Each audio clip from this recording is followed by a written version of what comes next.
Om Sai, welcome back to my channel. तो कैसे हैं फ्रेंड्स आप लोग? आई होप कि रोज़ की तरह अच्छे ही होंगे। तो हमेशा आज भी मैं बहुत ही यूजफुल किचन टिप्स लेके आई हूँ। घर और किचन में काम करते करते सुबह से शाम तक का कब वक्त निकल जाता है हमें पता भी नहीं चलता है। तो इस तरह से हम छोटे छोटे कुछ ऐसे टिप्स है जो उसे अपना कर हम अपने किचन और घर में कुछ ऐसे काम है जिससे हम समय और पैसा दोनों ही बचा सकते हैं। तो फ्रेंड्स आप लोग से मेरी छोटी सी रिक्वेस्ट है, वीडियो को बिना स्किप के एंड तक देखिएगा। और वीडियो अच्छा लगता है तो लाइक करें, शेयर करें। अगर चैनल पे पहली बार है तो प्लीज़ सब्सक्राइब करें। तो चलिए टाइम न लेते हुए बढ़ते हैं फर्स्ट टिप्स की तरफ। देखिए फर्स्ट टिप्स हमारा है चाय पत्ती को लेके। तो चाय पत्ती हम जब भी इस तरह से चाय छान लेते हैं और हमारा चाय पत्ती जो बचता है हम उसे ऐसे ही फेंक देते हैं बेकार समझ के। लेकिन इस तरह से आप चाय पत्ती को कभी फेंकिए मत। अगर आप अपने पास कोई भी पौधा लगाए हैं, मनी प्लांट हो, एलोवेरा हो या तुलसी हो, कोई भी आप इस तरह से अपने गमले में कुछ भी पौधे लगाए हैं तो ये चाय पत्ती उसमें डालिएगा। इससे बहुत अच्छा ग्रो करता है पौधा, ये बहुत ही अच्छा होता है। तो आप इस तरह से चाय पत्ती को इस तरह से एक जगह इकट्ठा कर लीजिए और आप अपने गमले में डाल दीजिए। थोड़ा थोड़ा मिट्टी को खुदाई करके ये नीचे दबा दीजिए, फिर ऊपर से मिट्टी डाल दीजिए। फिर देखिएगा आपको 10 दिन में ही आपके पौधे का बहुत ही अच्छा सा ग्रोथ आएगा। तो चलिए बढ़ते हैं नेक्स्ट टिप्स की तरफ। नेक्स्ट टिप्स हमारा है प्याज को लेके।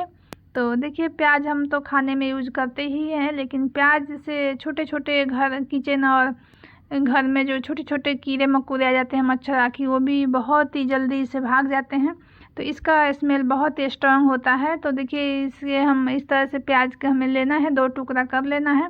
और इसे कहाँ यूज करना है मैं भी दिखा रही हूँ। तो इस तरह से प्याज को 2 टुकड़े करके और देखिए 1 टुकड़ा लेके हमें इस तरह से सिंक और वाश बेसिन आपका जो है आप उसमें इस तरह से रात के आप सारे किचन के काम कर लीजिए। उसके बाद आप इस तरह से लेके घिस दीजिए और घिस के आप इस तरह से प्याज के टुकड़े को आप सिंक में ही डाल के छोड़ दीजिए।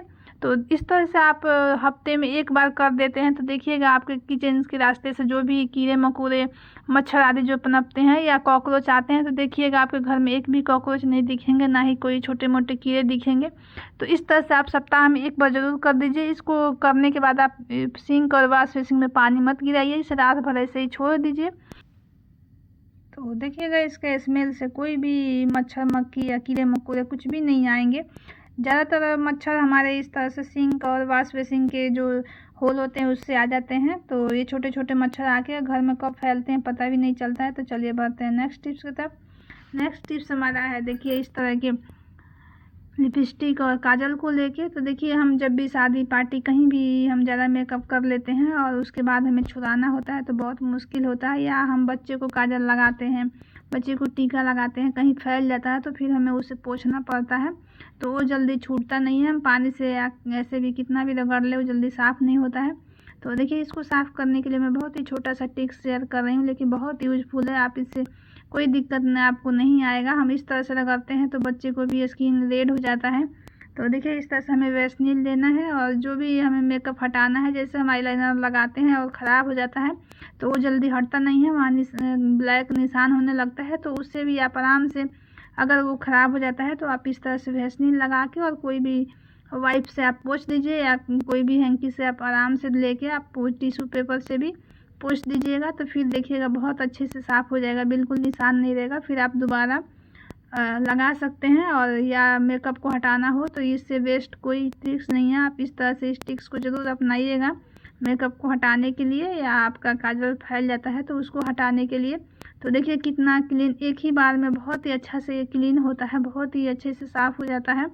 तो आप इस टिप्स को ज़रूर अपनाइएगा। तो चलिए बढ़ते हैं नेक्स्ट टिप्स की तरफ। नेक्स्ट टिप्स हमारा है देखिए अदरक। तो देखिए अदरक स्टोर करने का मैं बहुत ही अच्छा सा टिप्स शेयर कर रही हूँ। तो देखिए जब भी हम अदरक लेके आते हैं, अगर ज़्यादा अदरक है तो हमें जो स्टोर करना होता है तो हम ऐसे ही अगर थैली में छोड़ देंगे तो बहुत जल्दी ख़राब हो जाता है। तो अदरक हो या हल्दी हो तो आप देखिए इस तरह से जो भी जिपलॉक बैग जो आता है तो हम उसे जो ही वेस्ट समझ के फेंक देते हैं इसमें। लेकिन आप अदरक या नींबू या हल्दी कोई भी ऐसा चीज़ आप रखते हैं तो देखिएगा इसमें बहुत ही अच्छा सा शेप रहता है। आप महीनों 2 महीनों में इस जिपलॉक बैग में बिल्कुल ख़राब नहीं होता। आप नॉर्मल पन्नी में और इसमें डाल के देखिएगा, दोनों में बहुत ही अंतर आएगा। तो चलिए बात है नेक्स्ट टिप्स की तरफ। नेक्स्ट टिप्स हमारा है दूध को लेके। तो फ्रेंड्स, जब भी दूध हमें गर्म करना होता है तो अगर दूध का गर्म करते समय हमें अगर ध्यान एक जगह नहीं रहा तो वही कहावत हो जाता है कि नज़र हटी और दूध घटना घटी। तो जैसे ही हमारा नज़र इधर उधर जाता है तो दूध देखते हैं कि उबल के ऊपर से पूरा गिर जाता है, तो इससे हमारा काम भी फैल जाता है, हमारा दूध भी बहुत सारा वेस्ट हो जाता है। तो आप तो एक दूध जब भी रखिए तो आप ध्यान रखिए कि आप कभी भी कम फ्लेम पे रखिए, और जब भी आप दूध गर्म तो करें तो आप अपने बेलन को इस तरह से उस पर रख दीजिए। तो बेलन एक तो इसमें वेट होता है और इसमें जो नीचे के साइड होता है, तो दूध जब भी आएगा तो देखिएगा कि आप बेलन से टच होगा और वो नीचे जाके बैठ जाएगा, और जो भी दूध जब उबलता है तो उसका भाप ऊपर की तरफ फेंकता है, तो ये हमारा बेलन बहुत उससे रोकता है।